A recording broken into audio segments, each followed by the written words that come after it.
She was once sold as a commodity, a mail-order bride to humiliate a lonely man in the West. But fate refused to follow other people's plans. In the middle of the desert wind and contemptuous looks, two people, one with a wound from the past, one abandoned by the whole town, found each other, not through promises, but through silence and kindness. If one day you are pushed into a loveless marriage just to be someone else's tool for revenge, what will you choose, run away, or stay and learn to love again? And if you ever lose everything, your honor, your faith, your past, do you have the courage to open up, to forgive, and to start over, in a place where no one believes you can be happy? This story is not just about love. It is about finding yourself in the wilderness, in the hurt, in the seemingly impossible. Come along on that journey with me. And if you believe everyone deserves a second chance in life, don't forget to like, share, and subscribe to my channel to join me on this journey. Snow had been falling all morning, thick and heavy, blanketing Boston in a blanket of icy white. In the 3-story wooden house on Beacon Hill, the dim light from the fireplace reflected off Clara Sutton's face.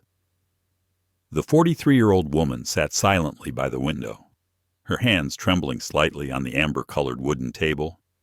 The room was lavishly decorated, but the air inside was heavy as stone. From behind her, her mother, Agnes Sutton, spoke sharply. "Are you going to keep silent forever?" Clara did not reply. She looked out the window, where the snow was falling thickly like a fog, and the carriage drivers who passed by bowed their heads to avoid the wind. Her gaze reflected her own reflection, her brown hair streaked with gray, her skin pale, and her once bright eyes now silent. Agnes stepped closer, her body as straight and stiff as a sword. "I told you.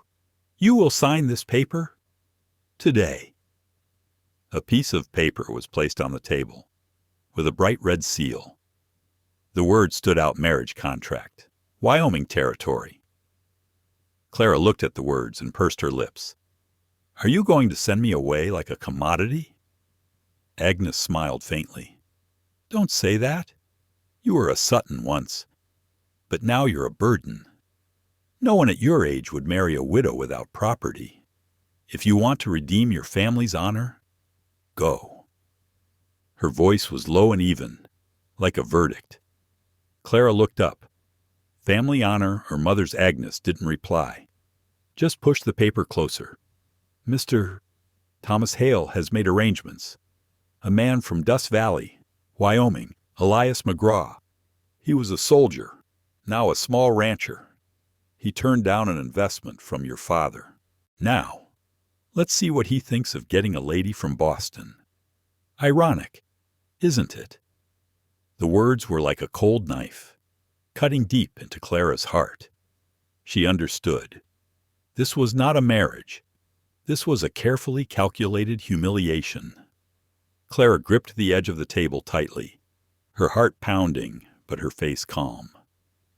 She had long since grown accustomed to the silence of the evenings in the big house, where the clock on the wall was the only sound that spoke to her. After a few seconds, Clara said softly, "If you want me to go, I will go. But remember, you can't choose how others see me." Agnes paused for a moment, then laughed. "You will be seen as I wish." "Clara, don't be naive. Pack your bags. You leave Boston tomorrow. Mr. Hale will take you to the station." Her voice was as sharp as broken ice. Clara stood up. The room suddenly felt vast, as if she were looking at her life from afar. She bent down, picked up the engagement paper, folded it, and put it in the pocket of her thick coat. Not a single tear. When the door closed, the sound of the wind in the hallway whistled through the cracks in the wood, like someone sighing.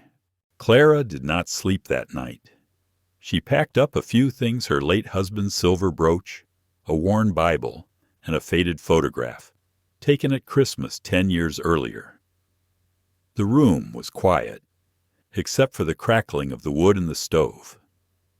She sat by the window, watching the oil lamps sway in the wind. Boston at night is like a cold painting, beautiful, aloof, and not for the faint of heart. She remembered her husband, Nathaniel Sutton, a gentle but frail man. He died early of pneumonia, leaving Clara with debts and a harsh mother. Since then, she lived in silence, like a shadow in her own house. Now her mother wanted to send her thousands of miles away, to a land where the wind never stopped blowing. Clara looked at her hands, the slight calluses, the blue veins. At least, she thought, they're still alive. Outside, the sound of a carriage echoed, a distant, lonely sound. She wondered, who was this man named Elias McGraw? Was he rough and poor, or a soul wounded enough to understand silence like her? An unanswered question. But strangely enough, she was not entirely afraid. There was something very small, like the last ray of light coming through the snow-white window. The next morning, Boston was covered in fog. Mr. Thomas Hale arrived punctually, his black carriage stopping at the door. Agnes did not get out to see him off, but stood on the second floor, looking through the curtains.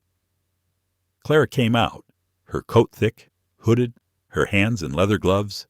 "Mr. Hale bowed his head and said in a low voice, "Mrs. Sutton. The train leaves at 9 Ma. I sent my luggage ahead. Wyoming is a long way, more than 2,000 miles. I hope you are in good health." Clara nodded slightly. "I hope I have enough silence, too." Mr. Hale looked up briefly, as if not understanding the meaning of the statement. Clara turned back to look at the house one last time. She didn't cry. Only the wind blew a strand of hair from her hood, causing it to drift in the snow. As the carriage rolled, she whispered to herself, "If this is a joke, I'll turn it into a journey." The sound of the wheels grinding against the snow lasted as long as time. In the distance, the chimneys of Boston factories belched white smoke into the gray sky. She closed her eyes and listened to the rhythmic beat of the horses' hooves. A new chapter is opening, though no one knows where it will lead. The train pulled out of North Station as the sun was rising over the gray buildings. Boston receded into the distance, a wisp of smoke against the white sky. Clara sat in second class, her small suitcase beside her, her ticket for Cheyenne, Wyoming Territory on her lap. The sound of the wheels grinding against the rails was steady, like the slow heartbeat of someone who had accepted everything. Through the fogged-up window, the landscape slowly changed. The industrial towns blurred and disappeared. In their place were rolling grasslands, gray pine forests, and distant mountains as hazy as smoke. Clara watched silently, not knowing whether it was fear or relief that spread through her chest. At noon, the train stopped at a small station in Ohio.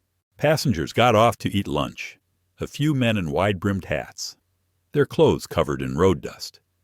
They talked and laughed loudly. The smell of coffee and bacon filled the compartment. Clara ordered a cup of tea and sat in the farthest corner.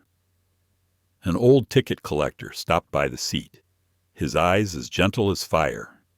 "You're far away," he said, his southern accent slow. "Wyoming," Clara replied softly. "It's a wild place.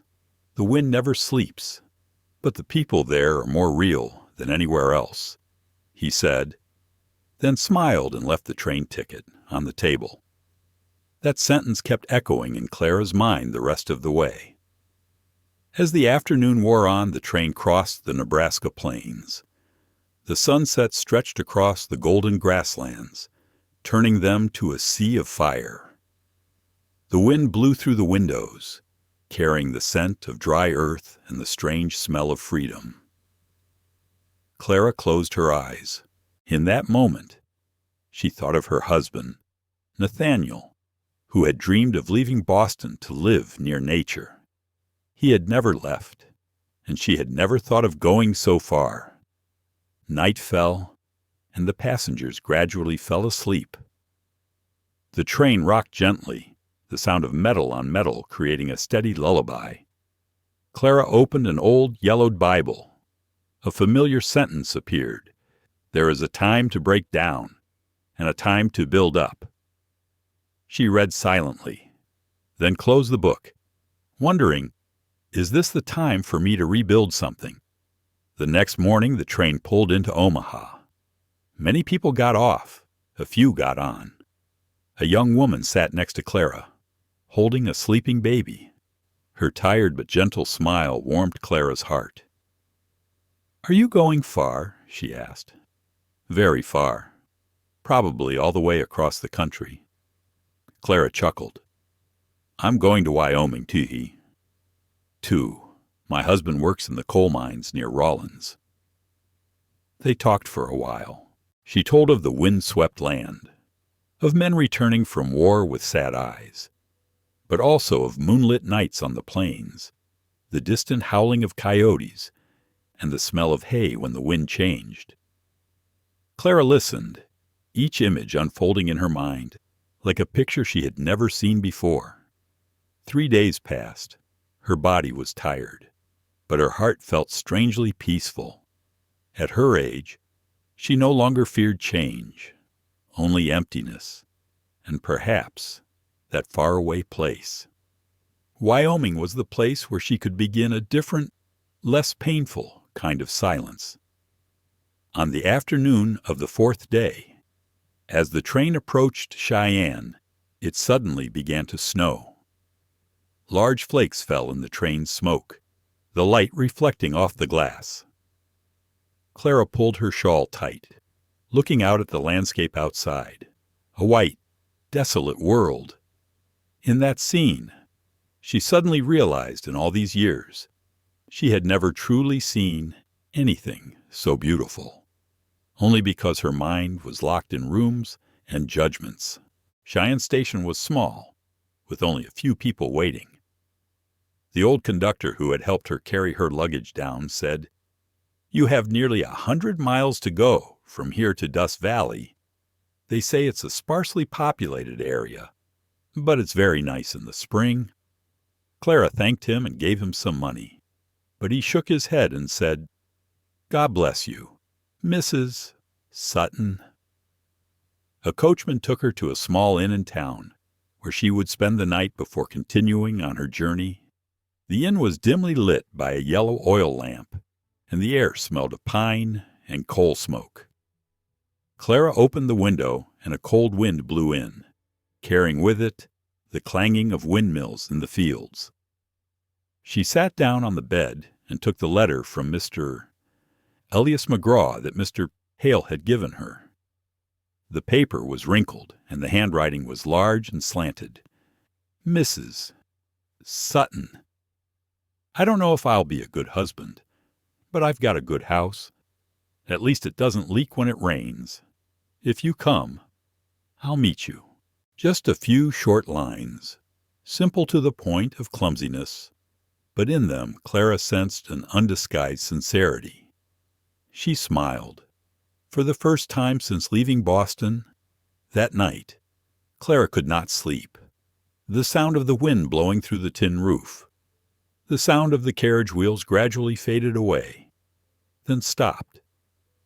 She lay in the dark, thinking about the man she had not met, about the land she was about to reach, about the new life she could not yet imagine. In her head, her mother's voice echoed, "People will look at you as I want them to." But she knew that, in a place where no one knew her, the only look that mattered was that of the man who was about to greet her. Early in the morning, the sky was clear, the snow melted in patches. Clara went down to the yard where a coachman was waiting. The horse was chestnut in color, with a long, tangled mane. The coachman looked up. "Are you Mrs. Sutton?" "Mr. McGraw asked me to take you to Dust Valley. It's about 60 miles. It might snow again. So wrap up well." Clara nodded and climbed into the car. As the wheels began to roll over the frozen dirt road, she looked back at Cheyenne one last time. The small town was shrouded in mist. Ahead were low mountains and an endless expanse of pale blue sky. She put her hand in her pocket where the letter was kept and squeezed it gently. A strange feeling rose in her heart, both fear and peace. The train had taken her away from the past, and this road would take her to the place where fate awaited her. In the distance, the horizon shimmered in the sunlight. Clara sat up straight and closed her eyes for a moment. The first wind of the season blew on her face, cold but clear. Perhaps for the first time in many years, she felt truly alive. The dirt road led west through prairie and snow-dusted hills. The carriage jolted over potholes, each jolt making Clara grip the edge of the seat. The winter wind blew, biting cold. The farther they went, the more desolate the landscape became. There were no houses, only prairie and a sky so vast it seemed to swallow the world. At noon, they stopped to rest the horses. The driver pointed to the horizon. "See that smoke? That's Dust Valley. About 10 miles more, and you'll be Mr. McGraw's house." Clara looked in the direction he pointed. A thin line of smoke was rising from the middle of the valley. There, perhaps, was the end of a long journey and the beginning of something she didn't understand. As the afternoon wore on, as the carriage entered the valley, it began to snow. Thick flakes fell slowly and silently. The door of a small inn opened, and the driver pointed. "Wait here a few minutes. He said he would come and pick you up." Clara stepped down, her boots sinking into the snow. The cold immediately touched her skin, making her shiver. She pulled her hands into her mittens and stood huddled under the wooden awning. The wind whistled through the pines, and a dog barked in the distance. A carriage stopped on the other side of the road. The man in the carriage wore an old leather coat and a dark, wide-brimmed hat. He stepped down, walking slowly, limping slightly, his right shoulder bulging slightly as if injured. "Mrs. Sutton." His voice was low, husky, but warm. Clara nodded slightly. "Yes, I'm Clara Sutton." He took off his gloves and held out his hand. "Elias McGraw." His hand was large, calloused, surprisingly warm in the bitter cold. The handshake was brief, but enough for Clara to sense something solid about the man, a quietness that needed no words. Elias looked at her for a moment, then said softly, "The journey must be tiring. My house is about 3 miles away. If you are willing, we can go now before it gets dark." Clara nodded. She climbed into the carriage and sat beside him. There was a smell of horsehide, pine, and the faint smoke of his coat. As the carriage rolled, the snow continued to fall steadily. They didn't say much during the ride. The crunch of the wheels on the snow mingled with the wind. Clara looked at Elias. He had a tanned, angular face, and his gray eyes stared straight ahead. His gaze wasn't cold, but calm, as if he were always listening to what no one else was saying. As the car turned a corner, Elias pointed. "That's where I live." A small wooden house appeared, nestled at the bottom of the hill. Smoke was coming from the chimney, and a pale yellow oil lamp hung on the porch. In the distance was a stable, and a large black dog was barking loudly. The scene was so simple and ordinary, but in Clara's eyes, it had a rare peace. Elias stopped the car, jumped out, and opened the door for her. He took a thick sheepskin coat from the back seat. "Put it on. It's colder than you think." Clara took the coat, feeling instantly warm. "Thank you." Elias just nodded. The big dog ran up, barked, and wagged its tail around them. "His name is Juke." "Don't worry, he's just noisy." Inside the cabin, the space was warm and bright. A fire was blazing, and the smell of burning wood was sweet. On the table was a pot of soup boiling, 2 bowls and spoon set. Clara looked around. Everything was surprisingly neat, from the neatly folded blankets to the scrubbed wooden floor. She didn't expect a man living alone to be so meticulous. Elias took off his hat, hung his coat on a hook, and invited her. "Please sit down. I'm not a good cook, but I'll eat. It may snow heavily tonight. The road back to Cheyenne will be difficult." "I don't intend to go back," Clara answered in a low voice. Elias looked up, a little surprised. "Well then, welcome to Dust Valley." The sentence was simple, but it made Clara's heart flutter. They ate in silence. The soup was simple, just potatoes, carrots, and a little bacon, but it was surprisingly warm and delicious.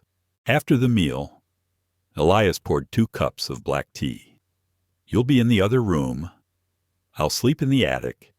There are thick blankets, and if you get cold, you can add wood to the stove." Clara looked around the small room inside, the wooden bed, and the small, misty window. "Thank you, Elias. Call me Eli." He smiled slightly, a rare smile that softened his tanned face. When he went to the stable, Clara stood by the window and looked out. It was dark. The snow was falling harder, and the porch light shone through the frosted window. She saw him bend down and stroke the horse, then throw more hay. The sight warmed her heart, a man who was quiet, patient, and seemed to have many things to say. That night, Clara lay in her strange bed, more comfortable than any night in Boston. The wind whistled through the cracks in the door. The wood crackled in the fireplace. Here, silence was no longer a punishment. It was like the breath of the earth, of people learning to live. She closed her eyes. In her fitful sleep, Elias's image appeared faintly in the firelight, a solid figure in the snowstorm. For the first time, Clara felt she could believe in something, however small. The next morning, she was awakened by the sound of a rooster crowing and the smell of coffee.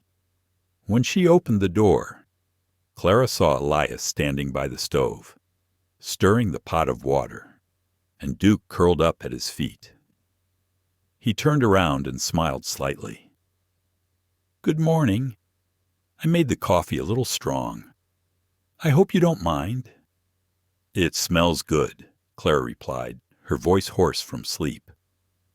She looked out the window. The snow had stopped falling. The sky was blue.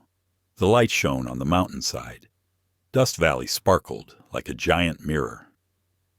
Clara sat down at the table, sipping her hot coffee slowly, feeling the bitterness spread on her tongue. Elias sat opposite, his large hand holding the porcelain cup. He spoke slowly, as if afraid to break the silence. "It's too quiet here, isn't it? Someone once said, the silence here can make one hear one's own heartbeat." Clara looked at him and nodded slightly. "Maybe that's why I came." Elias smiled, his eyes softening. He asked no more questions. They sat there, 2 strangers sharing a cup of coffee and a warm silence that no words could fill. Outside, the sun rose, casting a golden light on the snowy fields. A new beginning had truly arrived. Clara's first morning in Dust Valley was so cold that her breath turned to mist. She put on the sheepskin Elias had given her the day before and stepped out onto the porch. Before her was a sight she had never seen in her life, the sun rising slowly over the horizon, its golden light shimmering on the lingering snow. In the distance, horses were pacing along the fence, their hooves imprinted deeply on the white ground. The smell of earth, hay, and wood smoke, all mixed together, rough and peaceful. Elias was leading the horse to the stable. He wore a brown coat, an old wide-brimmed hat, and dark, muddy boots. His posture was steady, his movements decisive. He looked like a part of the land hard, silent, and real. "You're up early," Elias said as she approached. "I hear horses. I never saw a sunrise this clear in Boston." He looked around, smiling slightly. "Here, the sky speaks more than people. If you listen carefully, you'll understand what it says. You understand enough to know when the storm is coming and when to be quiet." Clara smiled. The statement was simple, yet profound. She helped him bring water to the horse, her hands shaking with cold. Elias saw and handed her a pair of thick gloves. "Put them on. Your skin isn't used to the wind here. I want to try. If I live here, I'll have to learn to handle it." Elias was silent, only nodded slightly. Something like respect flashed in his eyes. When they were done, they returned to the cabin. Elias lit the stove and made coffee. Clara took some dry bread and jam from her luggage and arranged them on the table. Everything was quiet, but not an uncomfortable silence, the kind that brought people closer together. "Over breakfast," Clara asked softly, "how long have you lived here?" "Since the war. Almost 15 years. Alone." Elias looked into his coffee, steam rising between them. "Duke?" "No, man. I had a brother. Died at Shiloh. After that, I couldn't be near anyone." Clara was silent. She knew the feeling. Loss makes you shrink, and silence becomes armor. By noon, the snow had melted into puddles. Elias invited her out to the fields. "I need to mend the north fence. You can come along if you like. The wind isn't too strong today." Clara nodded. She put on her coat and followed him across the open field. With each step, the snow crunched under her feet. In the distance, the mountains shimmered with silver. Elias taught her how to tie ropes, hammer in wood, and read the wind. At first, she was clumsy. The hammer missed the nail head, almost hitting her hand. He quickly grabbed her wrist, holding her back. "Wait, hold it like this." His hand was large, rough, but gentle. It touched her hand, warmer than anything else.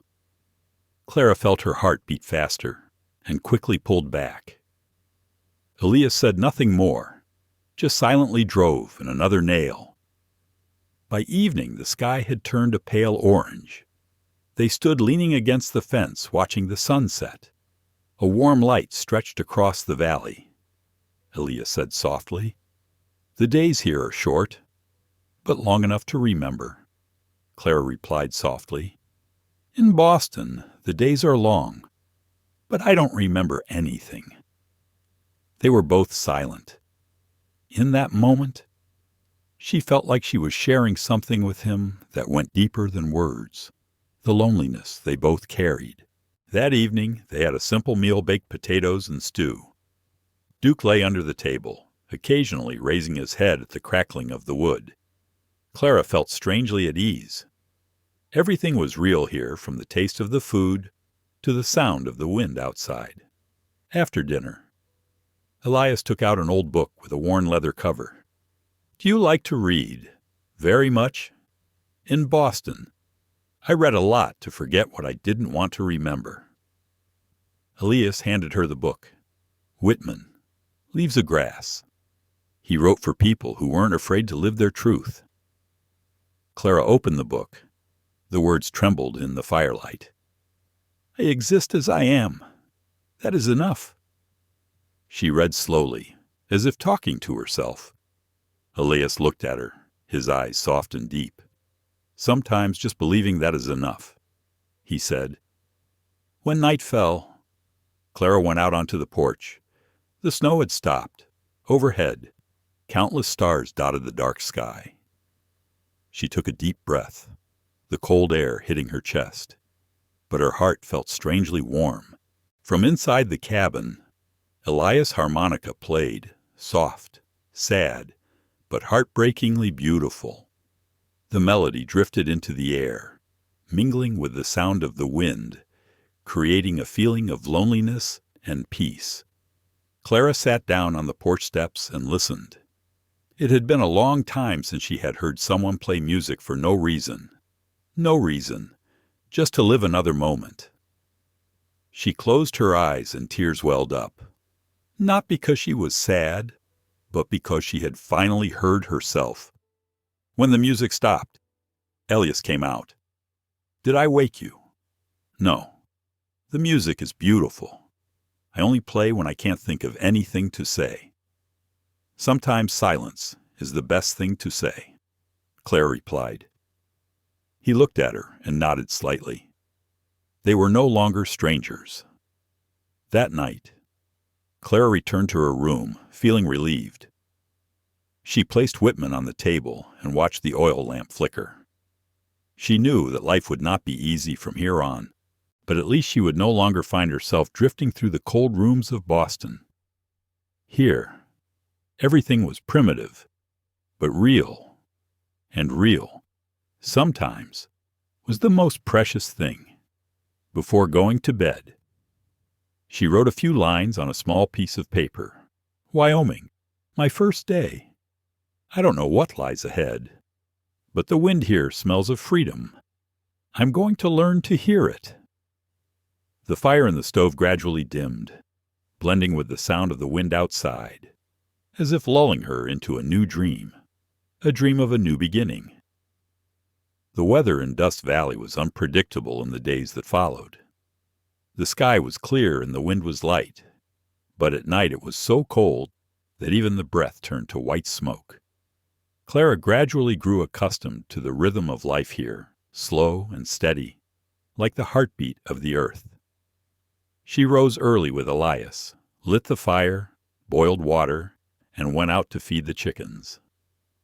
At first, the work was clumsy and tiring, but the more she did it, the more Clara felt like she was living, with all her hands and heart. One morning, Elias handed her a wooden bucket. "We need to get water from the south well. Can you come with us?" "Of course." The two of them walked across the dewy fields. The ground was hard, the snow crunching under their feet. Clara slipped occasionally, and Elias was always there to catch her. They continued like this, silent but not distant. When they reached the well, Elias lowered the bucket and pulled it up. The water was cold and clear. He poured it into a bucket and said, "When I was a child, I hated drawing water. But then one day my brother said, 'Don't just see the water, listen to its sound.' The sound of the water. Yes, it tells stories about the rain, about the earth, about what has passed through it." Clara looked down at the water, sparkling in the sunlight. She smiled slightly. "Now I understand why you lived alone for so long. You knew how to hear things no one else could hear." Elias gave a small, rare laugh. "Maybe, but sometimes being silent for so long makes you forget your own voice." They carried water back together. As Clara walked, she thought about that saying. She remembered herself 10 years ago, the woman who dared to say just enough to avoid being looked down upon. In Boston, everything she said had to be correct. Here, no one expected her to tailor every word. In the afternoon, the snow began to fall again. Elias gathered firewood, and Clara baked bread in the kitchen. The scent of flour and cinnamon filled the cabin. When the bread was done, She laid it on the table, smiling softly. I hope it's not bad. It's been a long time since I've cooked for anyone. Elias cut a piece and ate slowly. It's delicious. I haven't had anything so sweet in a long time, he said, his eyes still on the fire, his voice low. Clara realized that, amid Elias' silences, there was a deep, nameless sadness. Not ordinary loneliness, but something that was as deep as an old scar. That night, the snow fell harder. They sat near the fire, Duke curled up at their feet. Clara took out a needle and thread, mending the sleeve of her old coat. Elias was sharpening a knife, the steel glinting in the firelight. She asked hesitantly, Do you remember the war? Elias looked up, pausing. I remember, but not because of what I lost. I remember because I believed I was doing the right thing. And now I just try to live so that no one else will suffer more. Clara looked at him, her heart aching. I have hurt people without meaning to, just because I kept quiet for too long. Elias nodded. Sometimes, silence is the only way to survive. But when you are safe, you have to learn to talk again. The words left her stunned. Outside, the snow was still falling, covering the windows. In the cabin, there was only the firelight and the two people sitting there, between two broken lives, now slowly finding their voices again. Day by day, Clara learned to ride. At first she was afraid and clutched the saddle, but Elias was patient, always beside her. Don't tense up. The horse can sense fear. Take a deep breath. Let it know you trust it. Trust it, or trust yourself. Both. One morning, as the first rays of sunlight fell on the fields, Clara rode around the fence on her horse. Her cloak fluttered in the wind. Her hair was disheveled. Her cheeks were red. Elias stood at a distance, watching, a quiet joy in his eyes. That evening they had a late dinner, Clara said softly. Thank you for your patience. In Boston, no one expected me to learn anything. Here the wind blows slowly. Everything takes its time. After the meal, they sat on the porch. The full moon shone brightly, illuminating the white fields. Clara looked up at the sky and asked, Have you ever thought about leaving this place? I traveled all over the country when I was a soldier. In the end, I found that there was no place like this land. And people, no one makes you want to go with them. Elias smiled lightly, his eyes still looking far away. I think having people here would make me want to stay more than leave.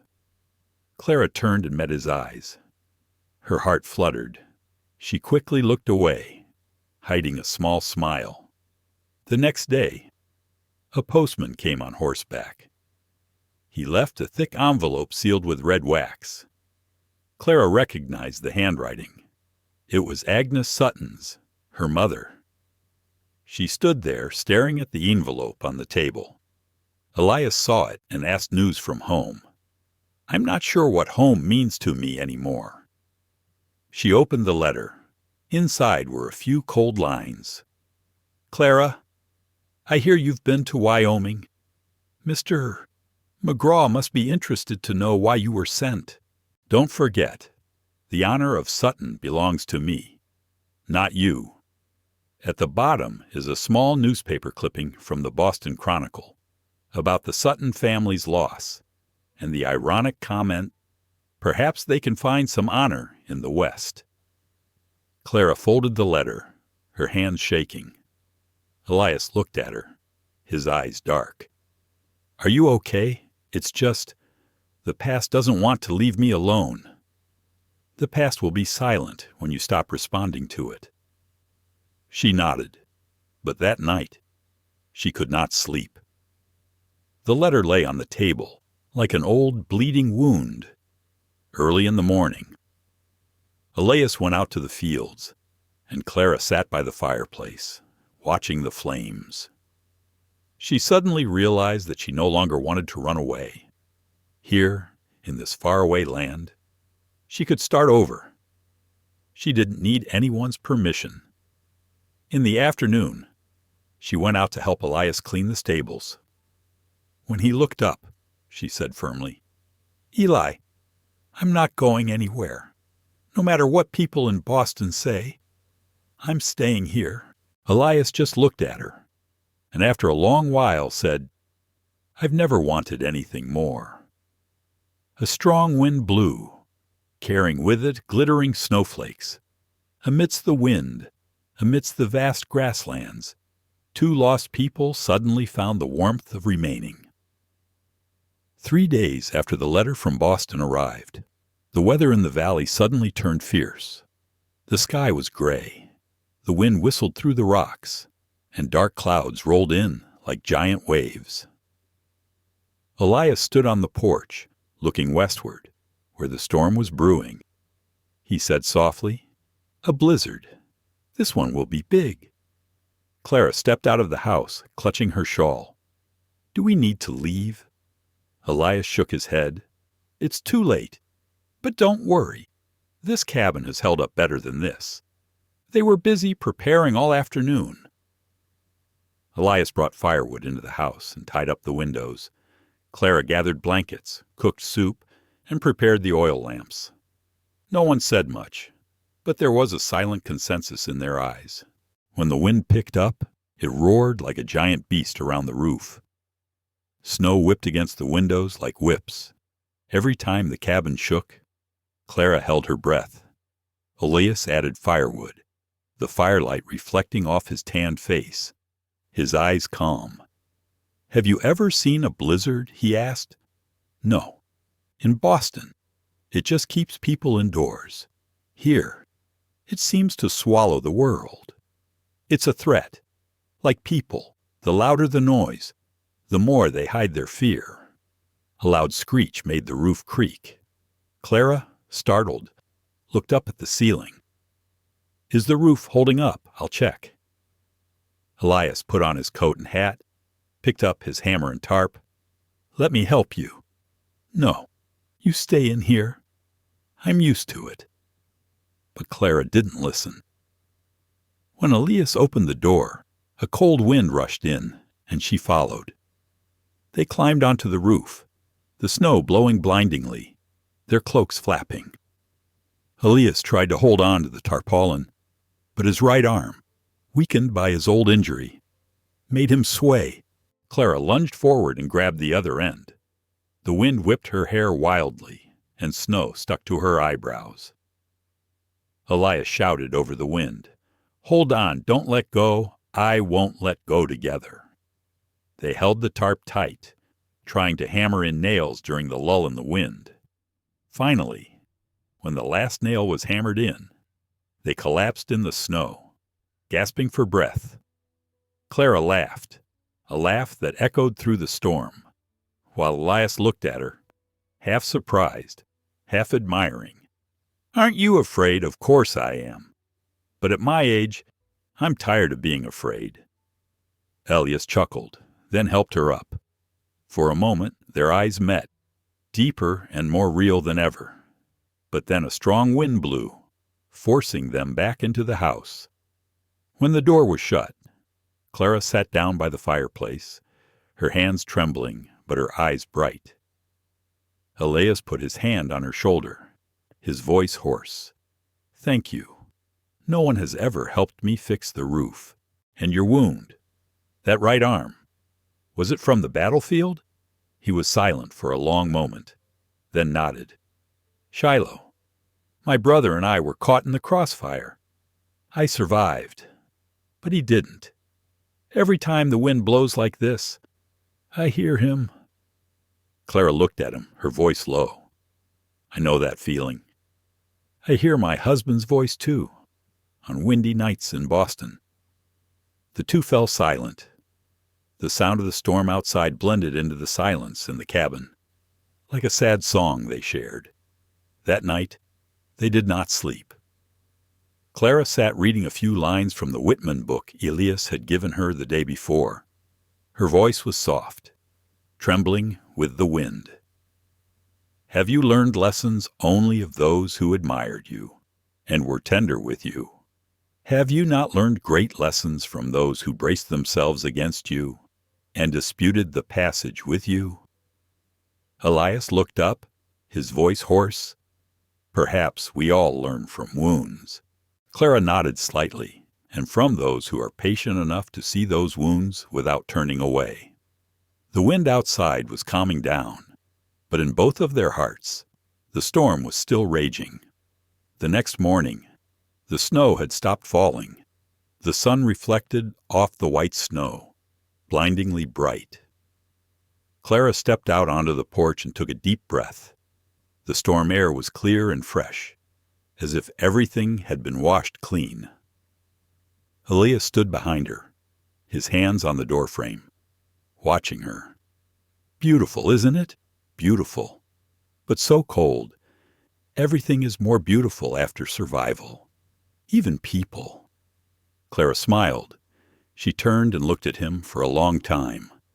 There was something between them that no longer needed to be said.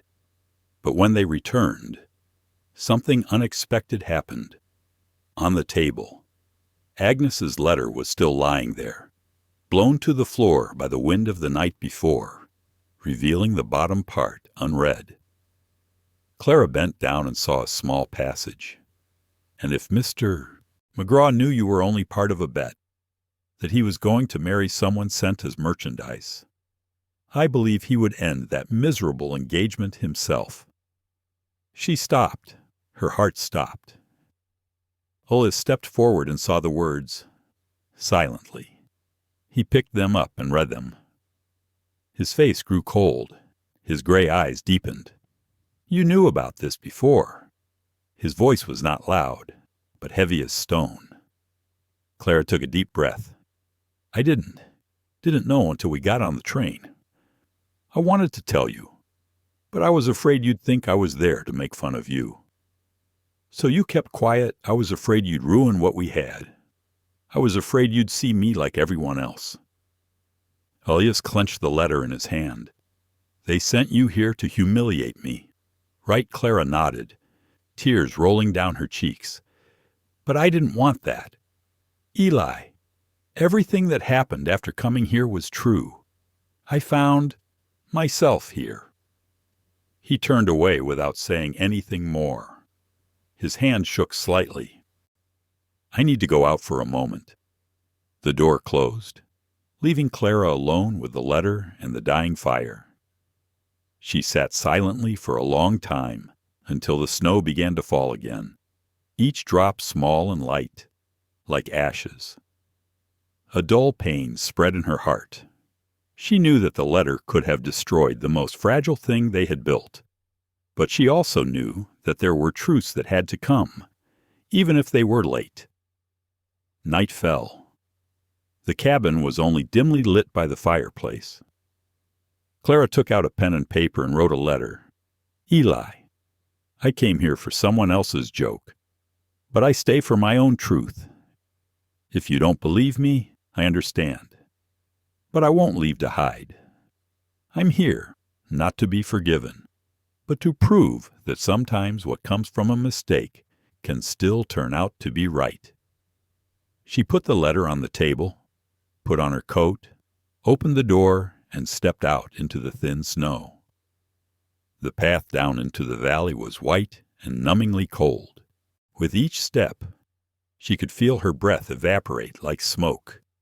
The storm has passed, but in Clara's heart, another storm has just begun. The storm had passed, but Dust Valley was strangely silent.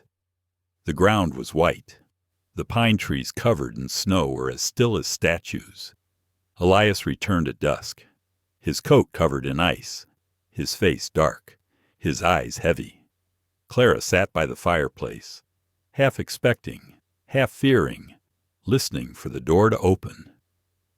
Elias entered, put his hat on the table, and silently took off his coat. The smell of melting snow and wood smoke mingled. He did not look at her, but said softly, "I walked around the farm. The storm did not do much damage." Clara nodded, her voice trembling slightly. "And you? Are you okay?" Elias looked up, his eyes straight, deep, but unfamiliar. "I'm okay. It's just, I didn't expect people to use people as tools for their own gratification." Clara took a deep breath, trying to calm herself. "Eli, I was not complicit with them. I didn't know how much until I was on the ship. If I could go back, I would never have accepted it." He was silent for a moment, then said softly, "But you came, and I believed. That little trust is something I have rarely shown anyone since the war." Clara bowed her head.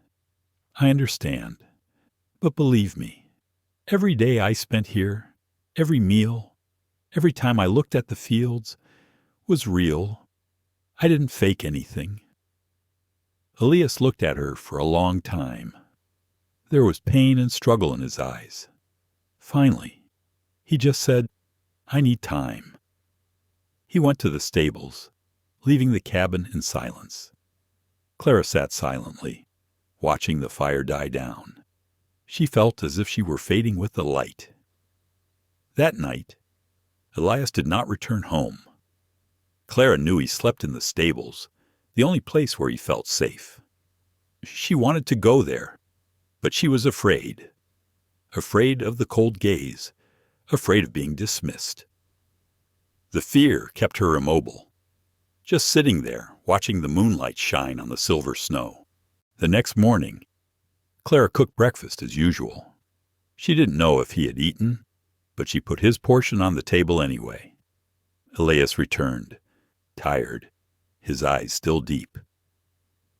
He sat down and ate in silence. No one spoke, but the silence was different today, heavy as a stone on the chest. As he left the table, Clara whispered, "If you want me to go, I will, but not because I am ashamed, but because I do not want to hurt you any more." Elias stopped, not turning around. "Don't go anywhere. I am not angry with you, only with the way people make fun of kindness. I need a few days to remember that you are not them." Clara bit her lip, tears rolling down, but her heart felt a little lighter. That day, she went out with Duke to help mend the fence. The wind was gentle, the sky was blue. As she worked, she thought maybe not everything can be explained. Some wounds need to be heard, not spoken. In the afternoon, Elias went out to the field, leading his horse, his figure silent. Clara watched, suddenly realizing perhaps true love does not need an apology. It only needs the other person to remain, even in silence. Late that afternoon, Clara took Elias's harmonica and tried it out. The first notes were awkward and off-key, but gradually the sound became softer. She didn't know how to play music, but the melody soothed her. When Elias entered, he stopped in the doorway. "Are you borrowing my voice?" he said, his voice low but with a slight smile. "I was just trying to understand why you like this sound so much, because it says what I cannot say. Then we are the same now." Elias looked at her, his eyes softer this time, no longer distant. He came closer and sat down beside her. "When I was little, my brother used to say, 'Eli, don't let the pain make you silent.' But after he died, I couldn't speak anymore. Maybe speaking doesn't have to be done with words. Maybe just being with someone. Silence is also a way of speaking." Elias looked deep into her eyes. "I thought I would live alone until I was old. But then you came, bringing both chaos and peace. Sometimes I think, if you go, this place will be nothing but wind again." Clara smiled slightly. "I won't go unless you tell me to." There was a long silence. Then Elias said softly, "Then stay. the sentence. Simple, but echoed in Clara's heart like a bell in the valley. She nodded slightly, saying nothing more. That night, they had dinner together for the first time in days. No apologies, no promises, just the two of them sharing a pot of hot soup in a small cabin filled with the sound of crackling firewood. As he stepped out onto the porch, Elias looked north, where the snow-capped mountains shimmered in the moonlight. Tomorrow, I want to take you somewhere. My brother used to like it. I think you'll understand why I never left Dust Valley. Clara nodded, her eyes lighting up. I will go. As long as you want me to come with you, I have never wanted anyone to go with me more. Clara felt her heart melt at the reply. The night breeze blew gently through the eaves, carrying the scent of hay and wood smoke. For the first time since the letter, they both breathed as one. When they returned, Clara saw on the table the letter from Boston had been blown to the corner of the fireplace. A piece of paper was scorched, ashes flying lightly in the fire. Elias watched, then said softly, "We don't need to keep what has burned." Clara nodded, her eyes sparkling. Yes, there are things that should be kept only in memory. That night, the wind was soft, Duke's breathing was steady by the door, and the fire was roaring. Clara lay in her room, listening to her heart beat slowly and peacefully. She knew, though there was much left unsaid, one thing was clear. Elias had forgiven, and Dust Valley was now not just a shelter, but a home. The next morning the sky was surprisingly clear. Thin clouds drifted across the mountains, and the first rays of sunlight broke over the snow-covered ground. Clara woke early, put on a thick sweater, wrapped a scarf around her neck, and went out onto the porch. Elias had brought out the horse and prepared it for saddle. Duke was running around excitedly. "It's a beautiful day," Clara said, her breath disappearing in the cold air. "Nice and quiet enough to go a little further." Elias replied, his voice low and light as mist. They mounted. The road out of Dust Valley wound around the mountainside, past dry grass fields and leafless willows. Clara had not been this far since coming to Wyoming.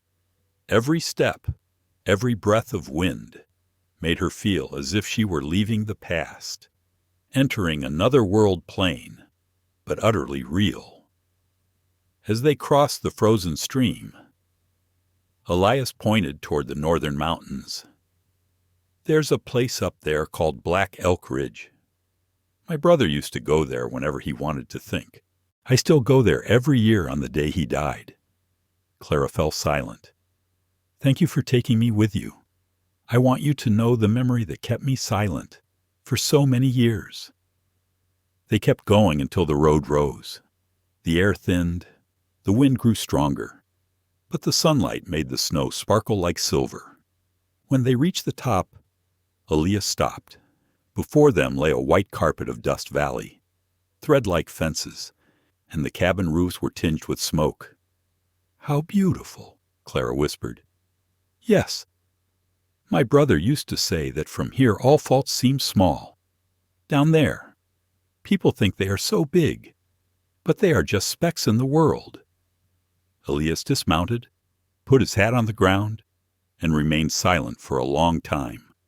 Clara dismounted as well, standing beside him.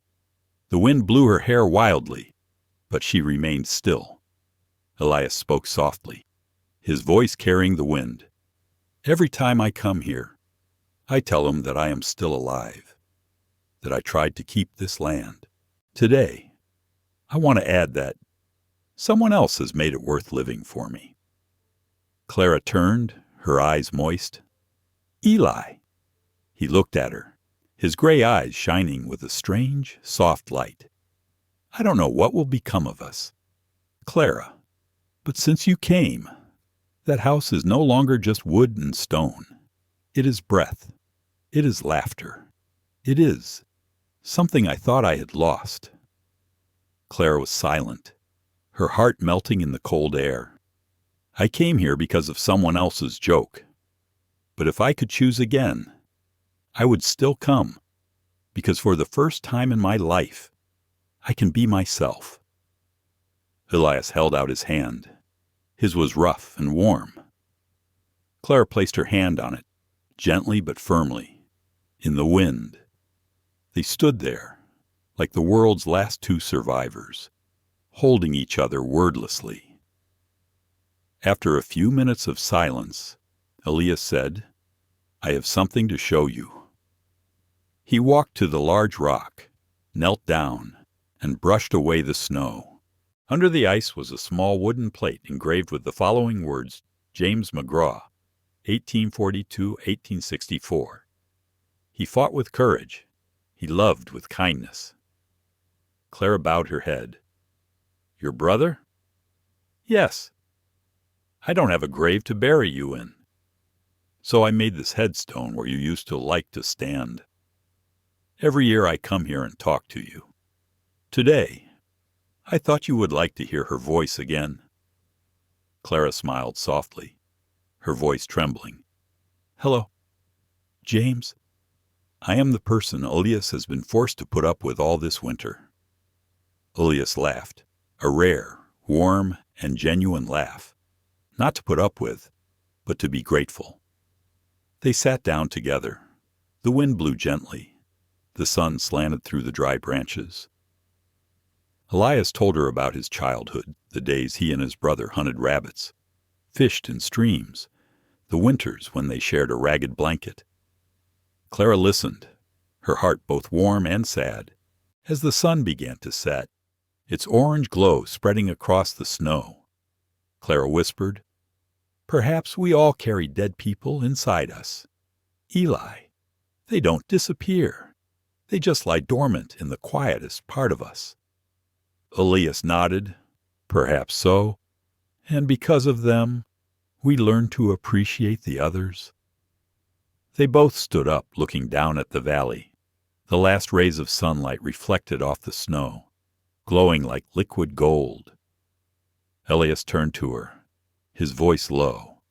"I used to think loss was what broke people, but looking at you, I realize it can also make us stronger." Clara smiled slightly. "The power of silence. Right, yes. But silence is not so scary when someone is willing to sit with you in it." They started back as dust settled over the valley. The descent was slippery, and the horses moved slowly. Clara held on to the saddle, but Elias kept close, his eyes following her every step. As they neared the cabin, the sky was a deep purple, and blue smoke rose from the chimney, a sign of warmth and home. Inside, Clara took off her coat, shook off the snow, and looked around. Everything was familiar, but strangely, today the house seemed larger and brighter. Elias lit more firewood, and the flickering firelight illuminated his face. "I think my brother will like you," Elias said, a little jokingly. "Why? Because you dare to speak frankly, and don't mind getting your hands dirty. And you. Do you like someone like me?" Elias looked at her for a long time, then smiled. "I don't think I'm good at pretending to hide it anymore." Clara understood without further words. She felt a rare peace spread over her, as if all that had ever suffered within her had found a place to rest. That night it snowed again, but lightly and quietly. Clara sat by the window, writing in the little notebook she had kept from Boston. "If someone asks me if destiny is real, I will say yes, but not the destiny written by others, but the destiny rewritten by us, after they have hurt us." She closed the window and looked out, where Elias was inspecting the stables, his silhouette fading into the snow. She knew that from now on, her life would never be the same. Not because of a man, but because she herself had learned to love again, with courage, with silence, and with the belief that there was still good in people. When Elias returned, he carried a bouquet of dried flowers, summer weeds that had been drying for the past month. He placed the bouquet on the table next to an old photograph of his brother, for him and for us, if you don't mind. Clara looked at the flowers, then nodded. No problem. It looks like a new beginning. Elias smiled and sat down beside her. The fire in the hearth crackled. The wind rustled outside. Dust Valley was silent, and for the first time, the silence wasn't cold. It was the breath of two people, two souls once lost, now found in the wasteland. Winter passed slowly, but one morning when Clara opened her window, she heard the sound of water dripping from the eaves and the smell of damp earth filled the air. Spring had truly returned to Dust Valley. The snow melted into small puddles, and green shoots emerged from the dry, rocky soil. Elias was stacking old wood in the backyard. He looked up and smiled when he saw Clara. You see, the snow has finally gone. In Boston, spring comes with the sound of carriages and parties. Here, it comes with the smell of earth and the sound of water. Which way do you like better? Clara looked out at the fields, the sunlight slanting through the old fence, Duke chasing his shadow on the wet grass. I like it this way. Peaceful, real, and no one has to pretend to be happy. In the days that followed, Dust Valley was filled with new life. Elias began rebuilding the south fence, and Clara tended the flower beds on the front porch. She found some dried seeds in an old wooden box, lavenders and daisies. Elias helped her turn the soil, planting small bunches. When his hands got muddy, Clara chuckled. I never thought I'd see a Western man bent over to plant flowers. Flowers aren't just for women. My mother used to say a man needs to learn to grow something so he can understand what it's like to lose it when it withers. Clara was silent at that. She looked at his hand, calloused and muddy, but strangely warm. That afternoon, they sat on the porch, drinking coffee. The spring breeze carried the smell of new earth. Elias talked about reopening the old stables to keep more horses, and Clara said she wanted to build a small bookshelf in the house where she could put a few Bibles and the books she had brought from Boston. Have you ever written? Elias asked. When you were young. Some essays, some letters to people who never read them. You should write them down, even if no one reads them, just to remember how you felt. Clara looked at him, her eyes softening. And you? Is there anything you haven't said? Elias smiled sadly. Yes, but sometimes keeping it back is a way of respecting memories. Clara understood. They were both silent. In that silence, intimacy did not need to be touching. There was only presence, steady and real. One morning, the mailman from town came again. This time it was not a letter from Boston, but an invitation, a memorial service for local veterans. Elias hesitated. I don't intend to go. I've avoided these occasions for 10 years. Clara looked at him, her voice soft but firm. Perhaps it's time for you to go. Not for them, but for yourself. Elias was silent for a moment, then nodded. If you come with me, I will go. Of course. 3 days later, they reached the town of Willow Bend. The road was more than 20 miles long, and the weather was mild. When they arrived, church bells were ringing, American flags hung all over the streets, and old men in faded uniforms sat talking on the steps. Elias walked slowly past, his eyes lingering on the plaques bearing the names of the fallen. Clara stood beside him, gently holding his hand. Would you like to say a prayer? I don't know what I believe in anymore. Clara, then tell them you're alive. Sometimes that's enough. Elias closed his eyes and whispered something very softly. When he opened them again, Clara saw that his eyes were moist. "Thank you," he said, his voice choking. "No need to thank me. You taught me that silence has its own voice." In the afternoon, they stopped at a small shop at the end of the street. The owner, a silver-haired woman, recognized Elias and said happily, "It's been a long time. Eli, we thought you would never come back. I just got lost for a while." Elias laughed. "And this must be your wife?" the woman asked with a friendly look. Clara paused. Elias looked over, then calmly replied, "Not yet. But if God gives us a little more time, maybe." Clara blushed, and the landlady laughed. As they left the shop, Elias whispered, "I didn't mean to embarrass you. I don't feel embarrassed. I just feel a little warm." On the way back, the sunset painted Dust Valley a soft orange. The grass was beginning to green. Clara felt her heart quicken every time Elias looked over. Something was growing, like the daisy sprouts on the porch. When they got home, they unloaded their things together, and then Elias said, "Clara, I have something." He hesitated, looked down at his hands, then looked straight at her. "I don't know if it's worth it, but if you stay, I want to call this home for both of us."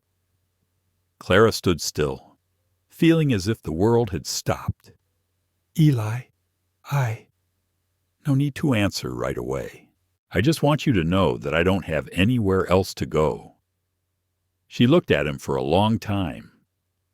The past months passed through her mind: the letter, the storm, the silence, the mornings by the fire, and she realized all roads had led her here. "Eli, I was once the butt of someone else's jokes, but here I am a man. If you still want me to stay, I will stay." Elias smiled. It wasn't a big smile, but it was enough to bridge any distance. "Then let's start again." Clara Sutton. That evening, they sat on the porch. Duke lay curled up at her feet, the spring breeze carrying the scent of early flowers. Clara whispered Eli, "Do you know why I trust you? Because I have nothing to lose. No, because you don't have to lie to be loved." The moonlight reflected in their eyes, bright and clear. In the distance, the sound of insects began to resonate, signaling the beginning of the new season. Clara turned back to look at the field. The seeds she had planted were already sprouting green.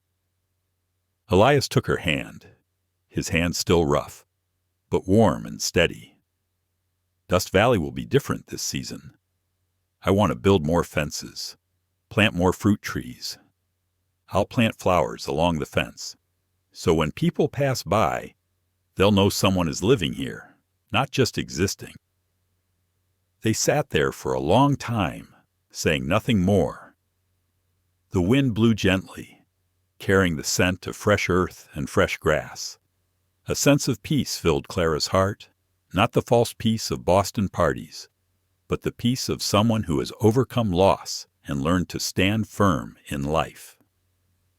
In a corner of Dust Valley, two wounded souls are budding, like the first flowers of the season, small, fragile, but resilient. It was an unusually bright morning in Dust Valley. The sun gilded the green grass, and the morning mist drifted as thin as a breath. Clara stood on the porch, a cup of hot coffee in her hand, watching Elias lead his horse out of the stable. Duke trotted around his feet, his tail waving in the sun. Elias turned, squinting at her, his voice hoarse from the early morning wind. "I have business in the Eastern Valley today. The soil there is moist and good, and I intend to open more fields. You say I." Clara raised her eyebrows. "I am used to talking to myself, but now I don't want to be alone anymore." She laughed, her voice deep and warm. She put on her sweater and gloves and set off with him. Elias's horse was strong and agile, while Clara's pony walked docilely. Along the way, they passed patches of newly green pastures, the scent of wildflowers mingling with the scent of freshly cut earth. Elias pointed to the rushing stream. "The year I came here, this place was a swamp. I had to dig the drainage ditches myself. There were days when my hands were so cracked that they bled. But I dug anyway. I didn't think anyone else would come through here with me." Clara was silent for a moment, then said, "And now you're not alone. Life is strange." Eli, "Yes. It always makes up for itself, even if it's slow. When the sun was high in the sky, they stopped by the stream." Clara took bread and cold meat from the basket, while Elias poured water from the pitcher. They ate in silence, the only sounds being the running water and Duke barking at his shadow. Clara asked softly, "Have you ever thought about leaving this place?" "If you had the chance." Elias shook his head. "No. I left it when I was a soldier and lost everything. When I came back, I understood that sometimes a piece of land is more than just a place to live. It is the only way to keep what is left of you." Clara looked at him for a long time, a quiet pity rising in her heart. She understood that he was not talking about land, but about faith, about memories, about love buried, but never completely dead. In the afternoon, they returned. The sunlight slanted through the hedges, illuminating Elias's silver hair. As they approached the house, Clara saw a strange carriage stop in front of the gate. A man in a long black coat was waiting. "Who is it?" she asked. Elias frowned slightly. "I don't know. I'm not expecting anyone." The man turned as they approached. His face was tanned, his beard trimmed, his eyes cold. "Mr. Elias McGraw." "Yes?" "I am George Hanley. I have mail from Boston." Clara felt her heart tighten. Boston, the name still made her shiver.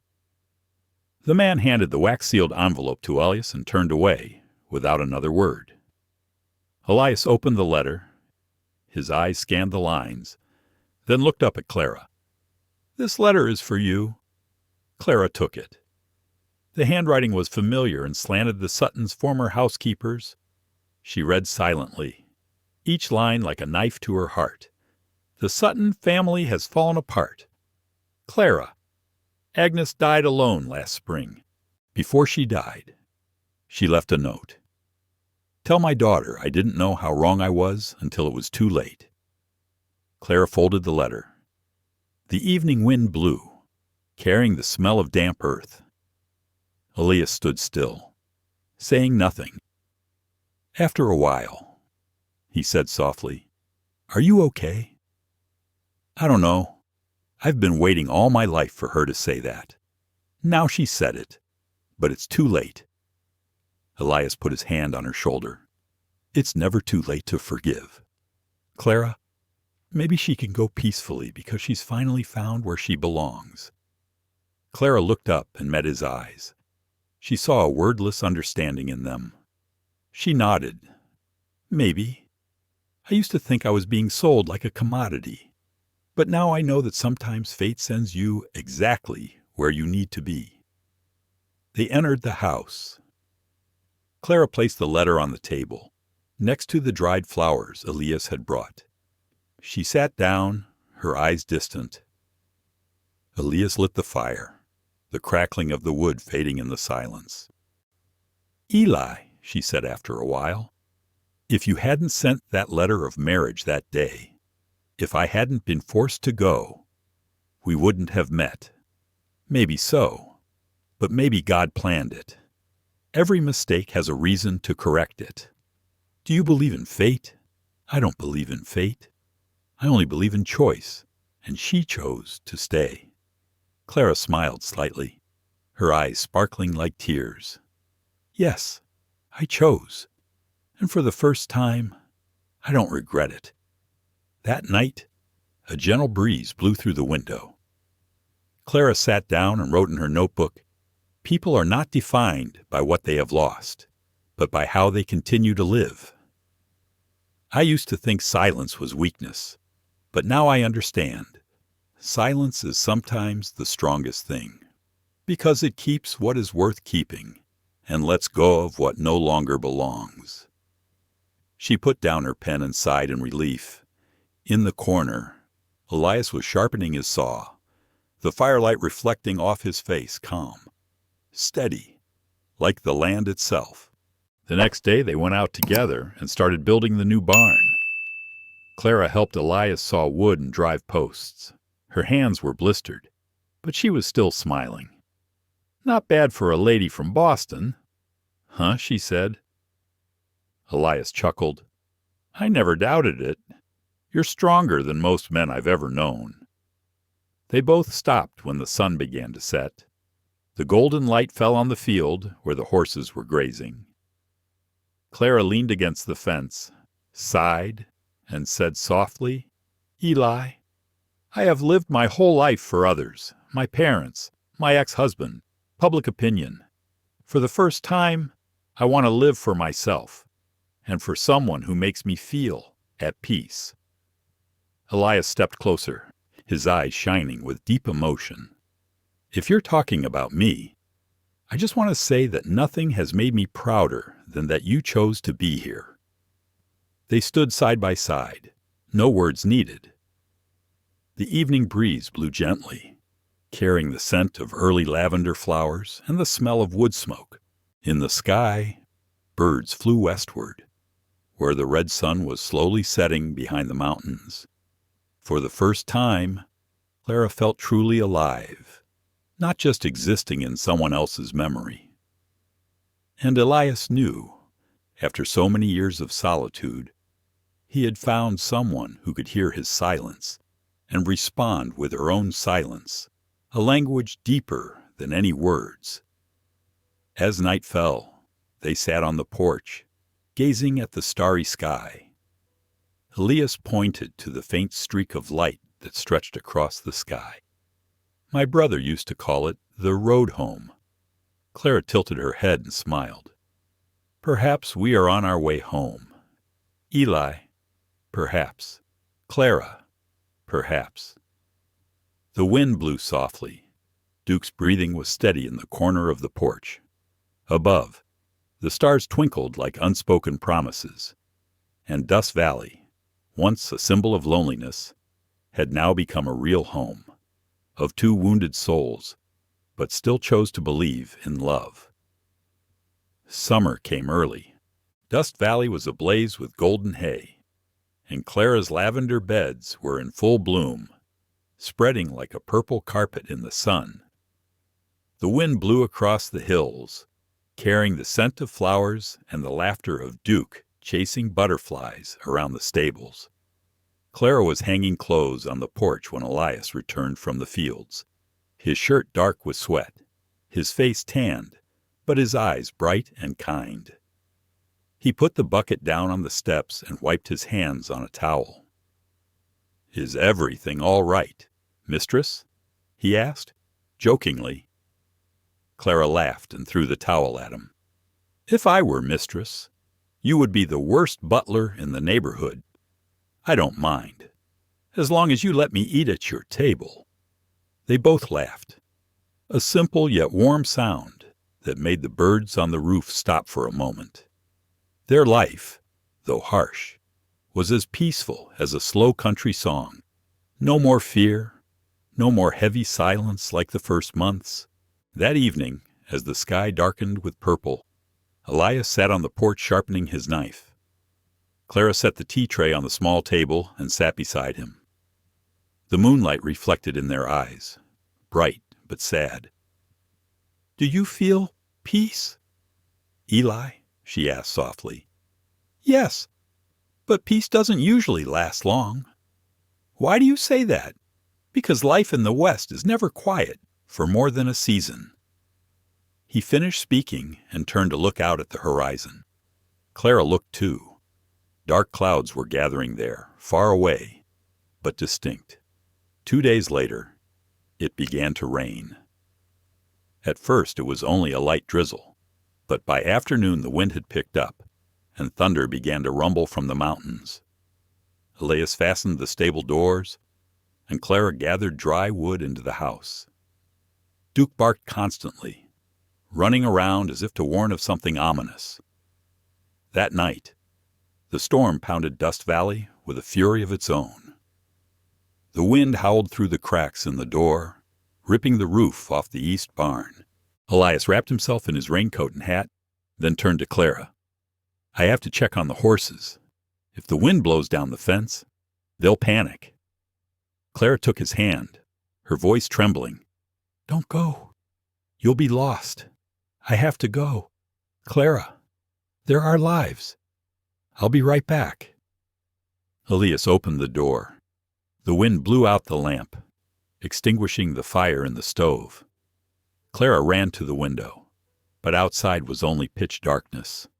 The rain lashed down like a whip, and the howling wind mixed with Duke's barking echoed in the distance. There was a loud bang. A bolt of lightning struck the oak tree near the stable. Clara screamed, threw on her coat, and ran out the door. The mud was ankle deep, and the wind was so strong she had to hold on to the fence. When she reached the stable, she found Elias struggling to open the broken door. "Eli," she shouted. He turned around, his face obscured by the rain, and shouted, "Clara, come back home. It's dangerous here. I'm not going anywhere." She rushed to help, and together they struggled to push open the heavy door. The rain poured down, and it was cold. When the door swung open, the wind whipped up so hard that they almost fell. Elias grabbed her and pulled her inside. The horses were panicking and neighing. He patted their necks and shouted to be heard above the storm. "Calm down, girl. Calm down." Clara herded the animals one by one into the corner of the pen, her hands shaking with cold. Elias ran out to close the latch, then came back, put his arm around her shoulder, and pulled her out of the pen. "We must go inside." Quickly, they ran through the brutal rain, the thunder booming. When they reached the door, the wind whipped them both to the wooden floor. Elias pulled the door shut and bolted it. They were both soaked and panting. Clara was shivering, her lips blue. Elias quickly grabbed a blanket, wrapped it around her shoulders, and lit the fire. "You're crazy, Clara. Why did you rush out? I can't leave you out there alone.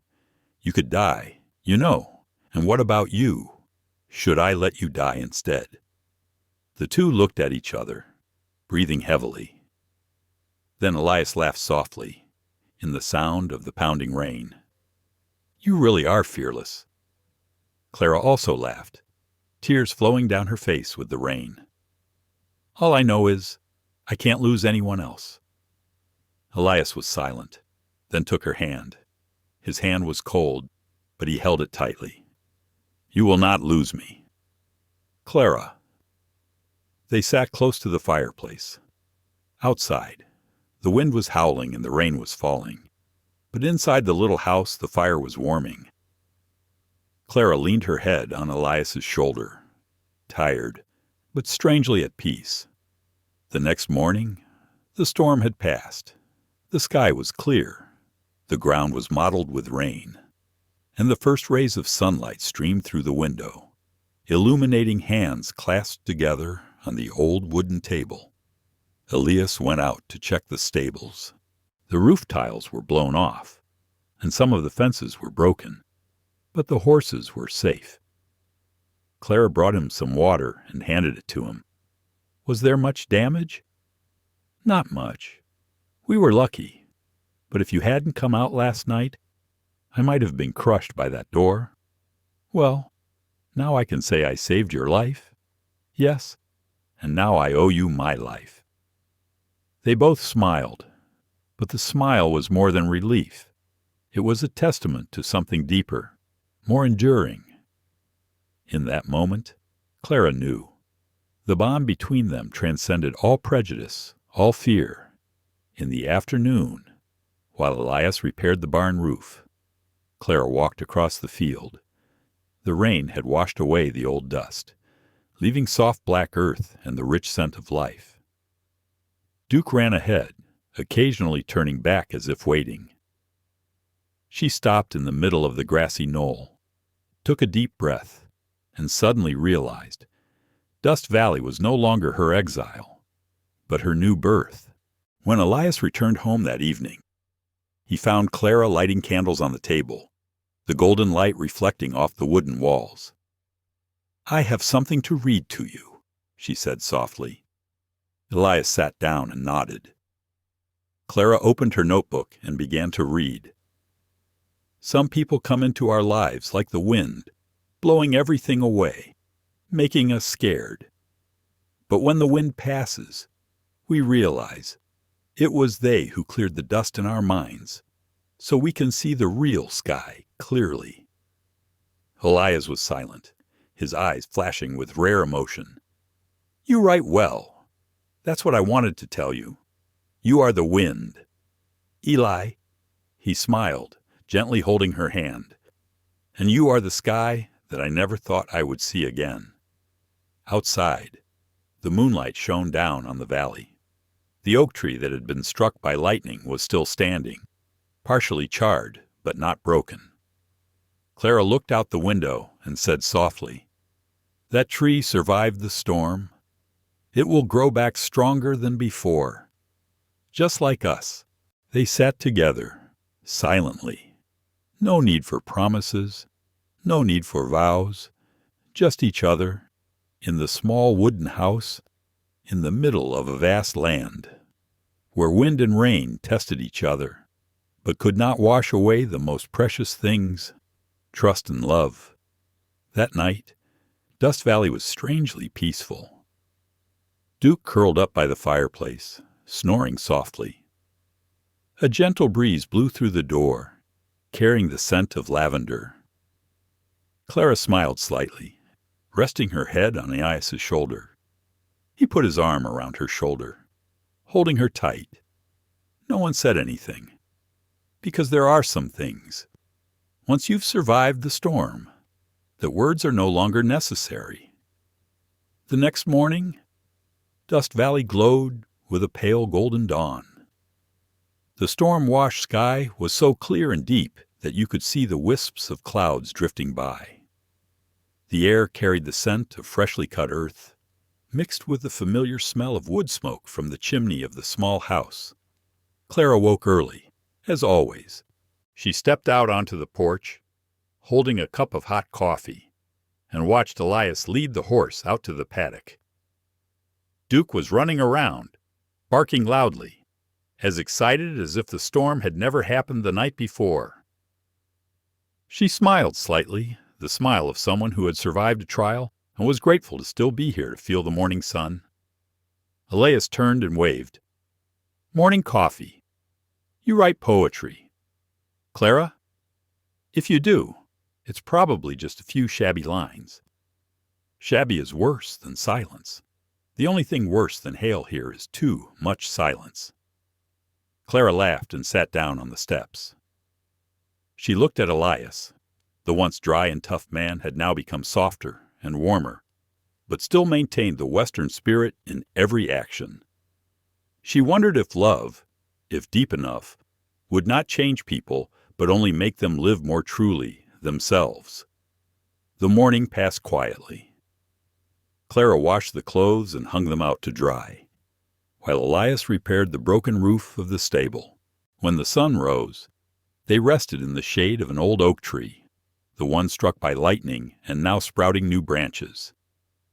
Elias took a crumpled piece of paper from his pocket and handed it to Clara. "The postman stopped by yesterday. He said there was a letter from Boston." "From Boston." Clara frowned slightly, her heart pounding. "Yes, I didn't open it. I thought you should read it." She took the envelope and recognized the familiar slanted handwriting. The letter was short, just a few lines, but it made her hand tremble. Mrs. Sutton, I am Richard Lorne, the attorney in charge of your family estate. After your mother died, we discovered that she left you a substantial inheritance, along with a townhouse on Beacon Hill. If you would like to claim it, please come to Boston and sign the papers." Clara read it over and over again, feeling both strange and empty. Heritage, home, things that had been her dreams, now just ashes. Elias sat silently, watching.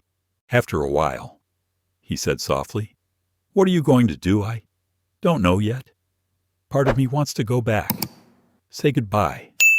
The other part is afraid of being pulled back to where I left off. No one is forcing you to go, but if you go, I'll go with you." Clara looked up, her eyes sparkling. "Eli, this is my business. You don't have to." "I know, but I also know you shouldn't face it alone. I've lost more than you can imagine, and I understand that there are things that will haunt you forever if you don't look back." The certainty in his voice made Clara speechless. Finally, she nodded. "Okay, we'll go." They set out the next morning. The trip took almost a week, through mountains, plains, and small towns across the West. Each night, they stopped at inns or slept in the wagon. Elias often lit a fire, and Clara made simple soups, the aroma of which filled the clearings between the fields. One night, they stopped at the Kansas border. The moonlight shone down. The wind blew gently, carrying the scent of dry grass. Clara sat by the fire and asked softly, "Eli, do you ever regret for living alone all those years in Dust Valley?" Elias looked at the flickering fire. "No, I regret not learning to forgive sooner, for others and for myself. I understand that feeling. And you, do you regret leaving Boston?" Clara looked into the distance, her voice as soft as the wind. "If I hadn't left, I would still be sitting in the big house, surrounded by parties full of pretenders. I wouldn't have known what real wind, real sunshine, and real love were." Elias chuckled, then fell silent. In the firelight, his eyes were as warm as glowing coals. When they arrived in Boston, the sky was covered with gray clouds. The city was crowded, noisy, and unfamiliar. Clara looked out at the cobblestone streets and the old buildings, filled with memories. They went to the law office. Richard Lorne, a man with silver hair, shook her hand with a look of apologetic concern. "Mrs. Sutton, I am sorry for your loss. The estate consists of a townhouse and enough money to live comfortably for the rest of your life." Clara was silent. Elias stood beside her, saying nothing. After signing the papers, they went to the townhouse. The door opened, and dust flew into the air. The smell of old wood, time, and memories rushed back. Clara walked down the hallway, her hand lightly touching the wall. She saw herself 10 years ago, a woman abandoned by her husband, abandoned by her mother, and made a laughingstock of the upper class. She stopped in front of the large mirror in the living room. For the first time in many years, she looked straight at herself. Her hair was streaked with gray, but her eyes were no longer weak. She touched the mirror, her voice trembling. "Once upon a time, I died here." Elias walked over and stood behind her, his eyes reflecting in the mirror. "No, Clara. She just fell asleep, and now she's awake." She turned back to look at him, tears streaming down her face, but no longer bitter. "I don't need this place anymore. Eli, I don't need the house or the money. All I need is this, to be myself. So leave it alone. Let the past rest in peace." The next day they left Boston. Clara left the keys with the lawyer, instructing him to sell the house and donate the money to war widows. As the carriage rolled away from Beacon Hill, Clara looked out the window and saw the city shrinking. She said softly, "Goodbye," past.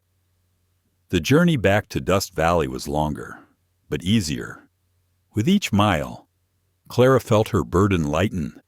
She looked out at the distant mountains, the wide fields, the farmers laughing in the wind, and she knew this was home. When they reached Dust Valley, the sun had just set behind the mountains.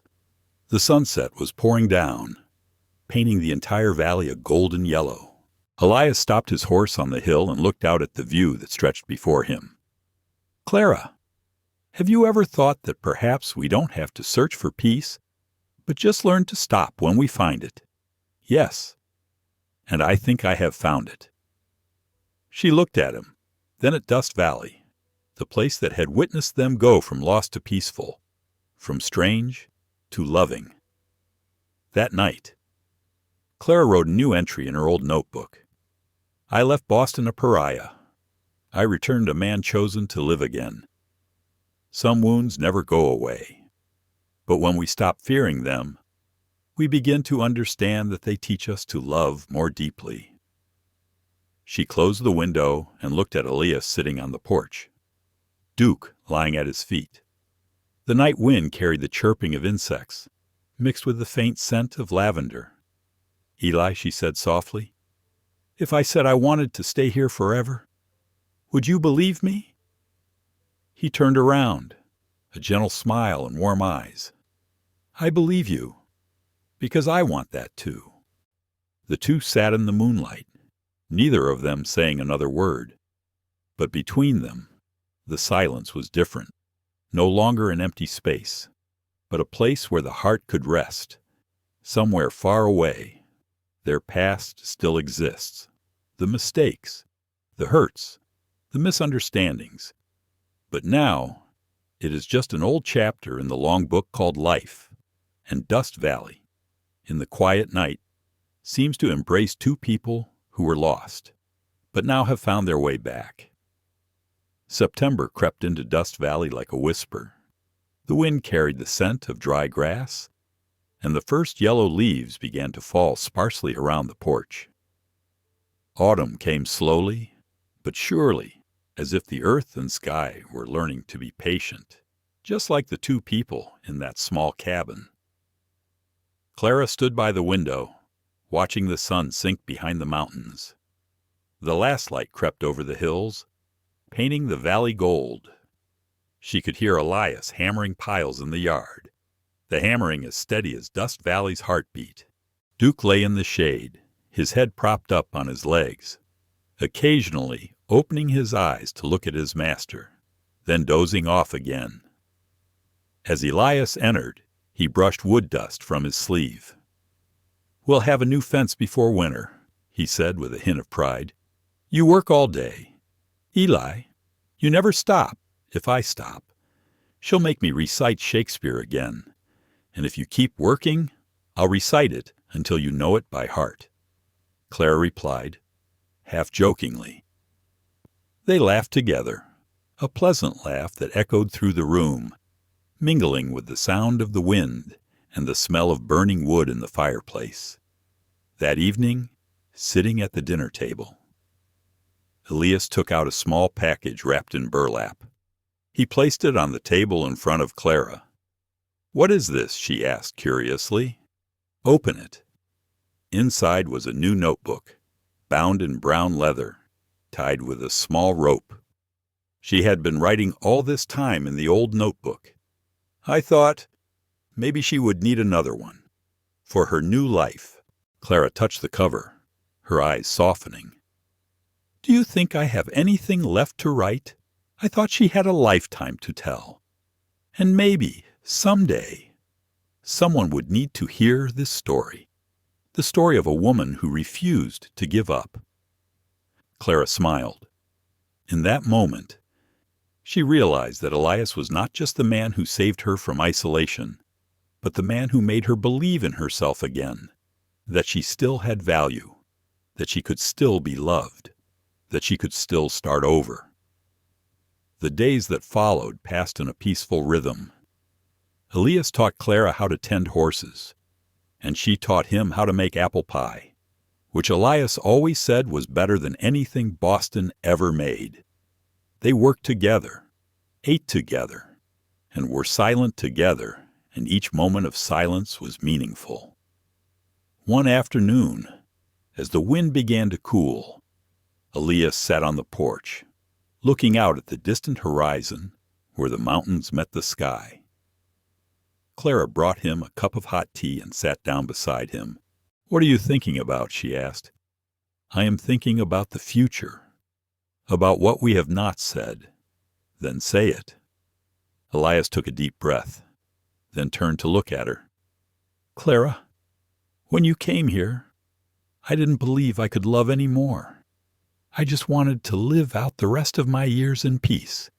But then you appeared, with all your pain, pride, and kindness. You made this place home, and I don't want another day without you." Clara was silent. Her heart trembled like the autumn wind gently touching the lake. She put down her teacup and gently took his hand. "Eli, I lost faith in love a long time ago. But here, I understand that love is not a promise, but an action.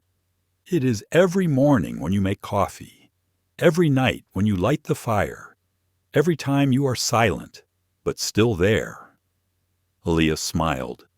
"So will you agree to let me act for the rest of my life?" Clara looked at him, the eyes of a woman who has been through storms and understands the value of gentleness. She nodded. "I agree. Eli." They needed no rings, no priests, no churches, only Dust Valley to witness, and the red sunset that dyed the sky red. A week later, the town of Willow Bend held its annual harvest festival. Elias and Clara attended for the first time in years. The villagers greeted them with warm handshakes and friendly smiles. The joy in Elias's eyes was palpable. The once solitary man was now a different person. Clara brought jars of lavender preserves and some baked pies to her little stand. People raved about them, and some joked that Dust Valley was now famous not only for its strong horses, but also for Mrs. McGraw's best pie making in the area. Elias laughed. "McGraw?" he asked. Clara looked at him, her eyes sparkling. "So, Eli, I think it sounds good." He laughed, putting his arm around her, his eyes warm as the late summer sun. That night, after the festival, they returned to the farm. The moon shone brightly down on the valley, shimmering like silver. Duke ran ahead, barking loudly, and the two men walked slowly behind him. When they reached the door, Elias stopped and looked at Clara for a long time. "You know, I thought Dust Valley was my burial place. Now I see. It was just holding a place for you." Clara smiled softly, her voice whispering, "And I thought I was sent here to be humiliated. But it turns out I was sent to be saved." Inside the house, the fire in the stove was still burning, casting a warm yellow light on the walls. Clara sat down and wrote in her new notebook, writing neatly, "If someone asked me what love is, I would say it is when two imperfect people choose to stay, despite the wounds, despite the past. It is when we do not try to change each other, but simply coexist, heal together. I was once sold like a commodity. Now I am bought back with kindness, with silence filled with love. And that is the most precious gift of my life." When she finished writing, she put down her pen and listened to Elias sawing wood on the porch, Duke barking at the rabbit in the garden, the wind rustling through the roof. She closed her eyes and felt peace in her heart, a peace she had never felt in her entire life.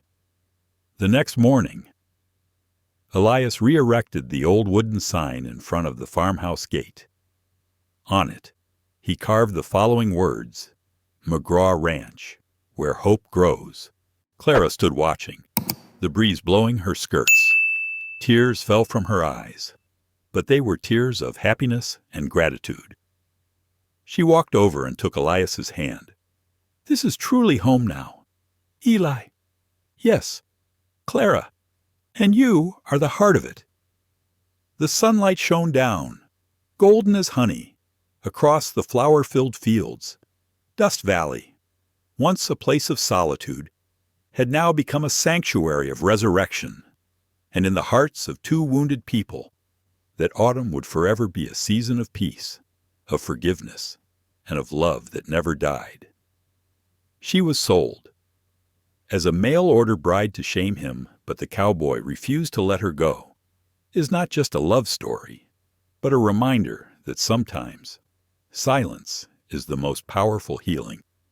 We can't choose what happens, but we can always choose how we move on. True love isn't about sweet words, but about patience, tolerance, and the courage to stay even when life scares us. For those who have gone through pain and loss, this story is for you, because at any age, even when the hair is gray, the heart can still learn to love and forgive. Thank you for listening and accompanying this story. If you feel it touches your heart, please like, share the video, and subscribe to the channel so we can continue to meet again on the upcoming emotional journeys.